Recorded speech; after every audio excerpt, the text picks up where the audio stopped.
êtes le directeur général AFNOR Certification.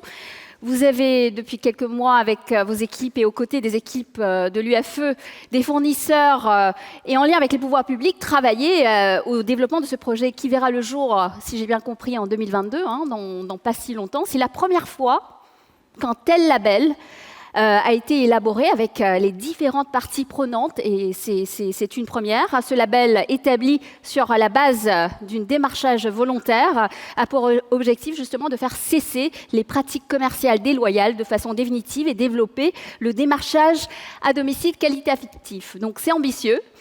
En tant qu'acteur certificateur, donc, pouvez-vous nous expliquer l'enjeu autour de la création de ce label officiel? Pourquoi pas finalement une charte ou juste un code de bonne pratique? Alors peut-être, Madame la Présidente, Mesdames, Messieurs, bonjour à tous et à toutes.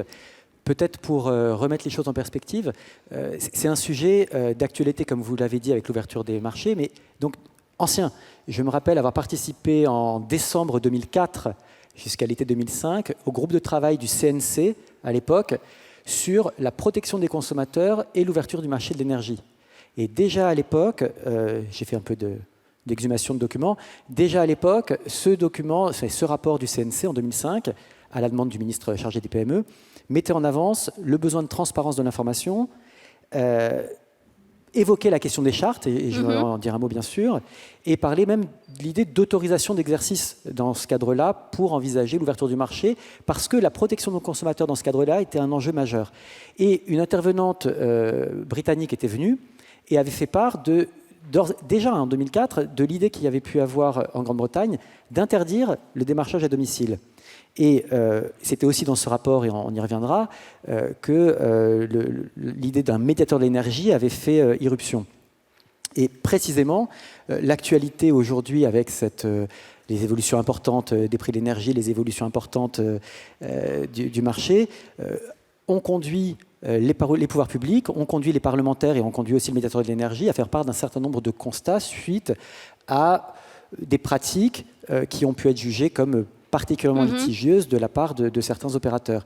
Et c'est vrai que on est dans un contexte où les intérêts des uns et des autres sont divergents, et bien sûr la situation n'est pas la même pour un acteur établi historique qu'un nouvel entrant. Et du coup, moi je tiens vraiment à souligner tout le travail qui a été fait par l'UFE pour mettre tout le monde autour de la table et parvenir à trouver un socle d'exigences communs qui ne soit pas le plus petit dénominateur commun, qui permette quand même d'aller plus loin bien sûr que les exigences légales, mais aussi de se dire qu'une charte, et c'était déjà souligné à l'époque dans le rapport du CNC, c'est bien, mais c'est quand même unilatéral, c'est un engagement que prennent les parties, mais qui va le contrôler, qui va vérifier que c'est respecté, quelles seront les sanctions en cas de non-respect. Et c'est vrai que l'idée d'aller vers un label, en s'appuyant sur un tiers extérieur, c'est tout ça, toute cette évolution qui est positive, avec l'idée de vraiment mettre en place un système peut-être un peu plus contraignant, mais qui permette aussi, dans un jeu gagnant-gagnant, à ce qu'il y ait une pérennité du dispositif. Parce que sinon, la sanction, elle est très clairement évoquée. C'était tout simplement des réflexions autour d'un encadrement législatif du démarchage à domicile, plus profond que ce qu'il n'est déjà. Donc revenons un peu sur ce label pour donner un peu de contexte. Ce label établit des critères sur l'ensemble du processus que constitue une vente à domicile, donc avant le démarchage, pendant le démarchage et à l'issue du démarchage si un contrat a été signé. Donc au total, si j'ai bien compris, 13 engagements, Julien Faure, ont été définis sur lesquels les fournisseurs d'énergie vont s'engager en 2022 pour encadrer les pratiques de démarchage à domicile. Peut-être rappelez-nous, illustrez-nous quelques-uns de ces engagements pour que ça soit un peu plus clair pour tout le monde. Il y en a que 13, je peux peut-être les lister, mais en les commentant un petit peu.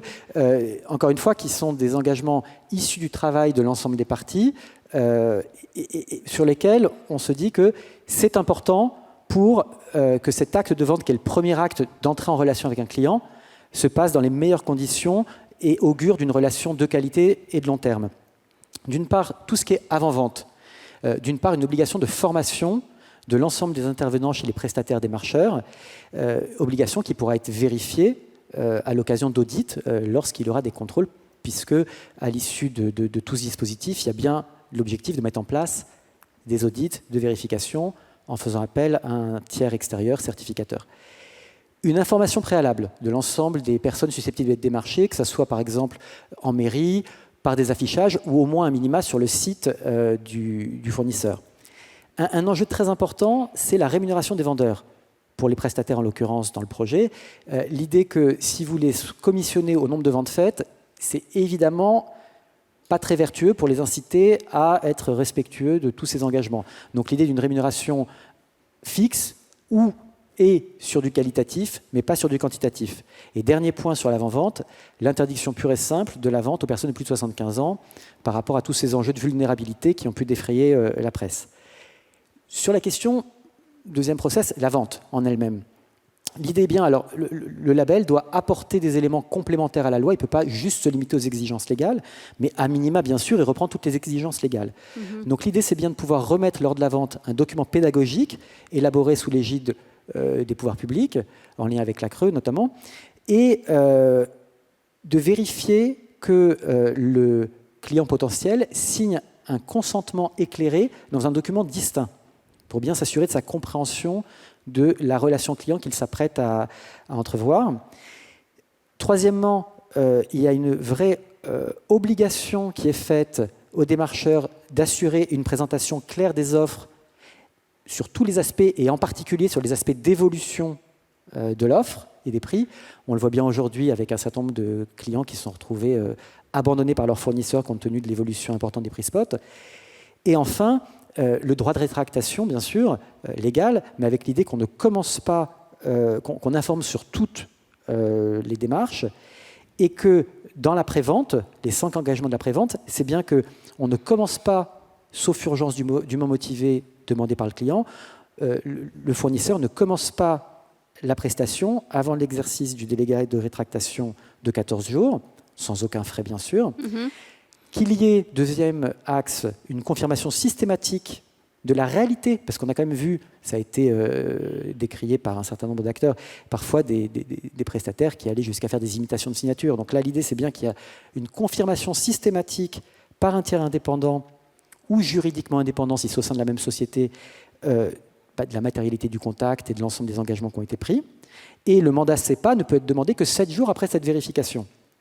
Et 2 derniers axes qui sont essentiels dans le cas d'une démarche qualité vertueuse, c'est d'une part que les fournisseurs mettent en place des suivis des réclamations, avec une analyse de ces réclamations et des réponses qui pourront y être apportées, qui devront y être apportées, et enfin que, très clairement, ils reconnaissent leur pleine et entière responsabilité de fournisseurs sur leurs contractants, que sont les démarcheurs, lorsque c'est sous-traité, et donc ils sont pleinement responsables de leur contrat avec les fournisseurs, avec les prestataires, des contrôles qu'ils mettront sur ces obligations des prestataires, et des mesures correctrices ou des sanctions qu'il y aura sur ces prestataires. Donc l'idée, c'est vraiment de s'engager dans une relation gagnant-gagnant. Julien, donc vous l'avez dit, un label, c'est un engagement officiel, encadré, avec des critères stricts et surtout contrôlables. Quel rôle va jouer l'entreprise qui certifie ? Comment sera contrôlée finalement la mise en place des critères définis, et est-ce que ça veut dire qu'il y aura des véritables sanctions ? Alors, nous, AFNOR Certification, donc nous sommes un organisme de certification, on intervient ici à double titre. Là, en tant qu'accompagnateur, prestataire, pour accompagner à l'élaboration du référentiel. Demain, dans le cadre de la mise en place du label, il sera fait appel à un ou plusieurs certificateurs qui, effectivement, vont aller mettre en place des contrôles. Et tout le travail que nous faisons aujourd'hui en tant qu'accompagnateurs sur ce référentiel, c'est de partir de la charte qui avait été élaborée initialement, qui était quand même déjà un énorme travail, pour en déduire des objectifs très spécifiques, mesurables, avec des livrables mesurables, et le rendre en gros auditable. Et donc c'est ça qui va être facilité, c'est ce travail d'audit régulier. Et les bénéfices sont multiples. D'une part, ça permet pour les fournisseurs, pour leurs salariés, une mobilisation et une structuration autour des bonnes pratiques. Ça permet aussi de se benchmarker et ça permet de vraiment responsabiliser les prestataires. C'est aussi, on en parlait tout à l'heure, et c'est, je crois, le premier enjeu d'importance, la confiance. On est quand même dans le démarrage d'une relation client, la confiance est essentielle et c'est une démarche de confiance, mais qui doit apporter des garanties et qui est aussi un outil pour les fournisseurs pour se démarquer sur le marché. Mais justement, vous parlez de confiance. C'est aussi, ce label est important aussi pour éviter les dérives. C'est aussi pour ça que ça a été mis en place. Vous parlez de sanctions. Est-ce que le problème n'est pas finalement parce que justement, il n'y a pas vraiment de sanctions ? sur ce sujet même si vous êtes certificateur, aujourd'hui, comment ça se passe? Est-ce que si demain les règles ne sont pas respectées, est-ce qu'il y aura des sanctions? Comme vous l'avez dit, c'est un travail qui va se poursuivre jusqu'en début 2022, l'élaboration du référentiel. Je crois que le secteur est à la croisée des chemins, puisque très clairement, encore une fois, c'était en introduction, que ce soit les pouvoirs publics, que ce soit le médiateur de l'énergie qui est particulièrement virulent sur ses rapports sur ce sujet. Il a plusieurs fois fait état de ses demandes d'un encadrement très strict, voire sous réserve que ce soit compatible avec les directives européennes, d'une interdiction pure et simple du démarchage à domicile, alors même que c'est un élément important pour un grand nombre de fournisseurs. Donc du coup, tout le travail qui doit encore être poursuivi, c'est celui-ci, c'est de voir quelle va être la gouvernance qui va être mise sur ce label, quelles vont être les règles de retrait du label, parce qu'il y en aura. Enfin, c'est la clé même d'un système de labellisation ou de certification. C'est bien qu'il n'est jamais acquis à vie, qu'il y a des audits réguliers. En termes d'évolution, est-ce que demain il faudra imaginer des enquêtes de satisfaction, des audits mystères ou des choses comme ça? En tout cas, la réussite du dispositif passera vraiment par sa crédibilité et par la capacité à mettre en place une gouvernance et un système de cercle vertueux pour que, au fur et à mesure qu'on aura des constats, on puisse faire évoluer le référentiel. Et donc de nouvelles règles, nouvelles pratiques. Et l'idée, c'est vraiment concrètement faire évoluer le label, c'est ce que vous dites, pour assurer justement la pérennité et la protection du consommateur dans le futur. Il me reste 2 minutes.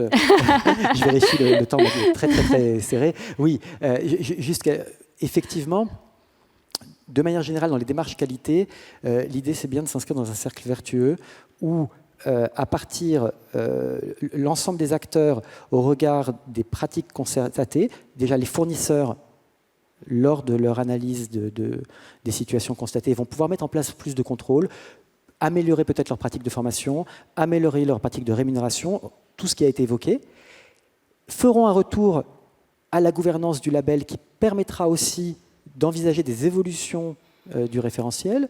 Pourquoi pas un élargissement du tour de table pour faire intervenir, puisque à l'époque le CNC, les associations de consommateurs ou les pouvoirs publics étaient formellement associés à ces réflexions. Demain, ça pourrait être des pistes d'évolution. Et c'est vrai que les outils de gouvernance, il faut le rappeler, les labels, c'est des démarches volontaires. C'est des démarches volontaires par lesquelles un certain nombre d'acteurs décident de finalement se mettre des contraintes et de les respecter ensuite. Et tout est lié à leur crédibilité. Le pire qui pourrait arriver demain, c'est que des acteurs labellisés avec tout ce travail qui a été fait se retrouvent épinglés pour mauvaises pratiques et que finalement l'ensemble du secteur en pâtisse en termes d'image. Et le dernier point, moi, si je pouvais me permettre, c'était que, je l'ai dit en introduction, aujourd'hui, nous travaillons à After Certification avec beaucoup d'acteurs, et puis nous ne sommes pas les seuls, sur tout ce qui est relation client.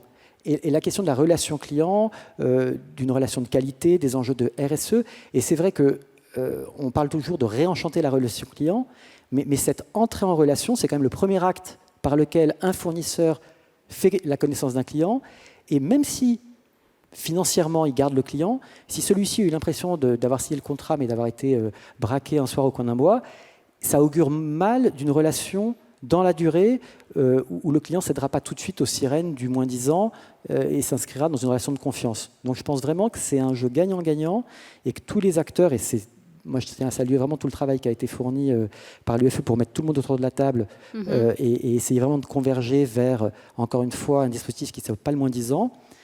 Et tout l'enjeu est de poursuivre cette démarche bénéfique en allant vers une gouvernance, un système d'évaluation qui permette vraiment que tout ça fonctionne au mieux.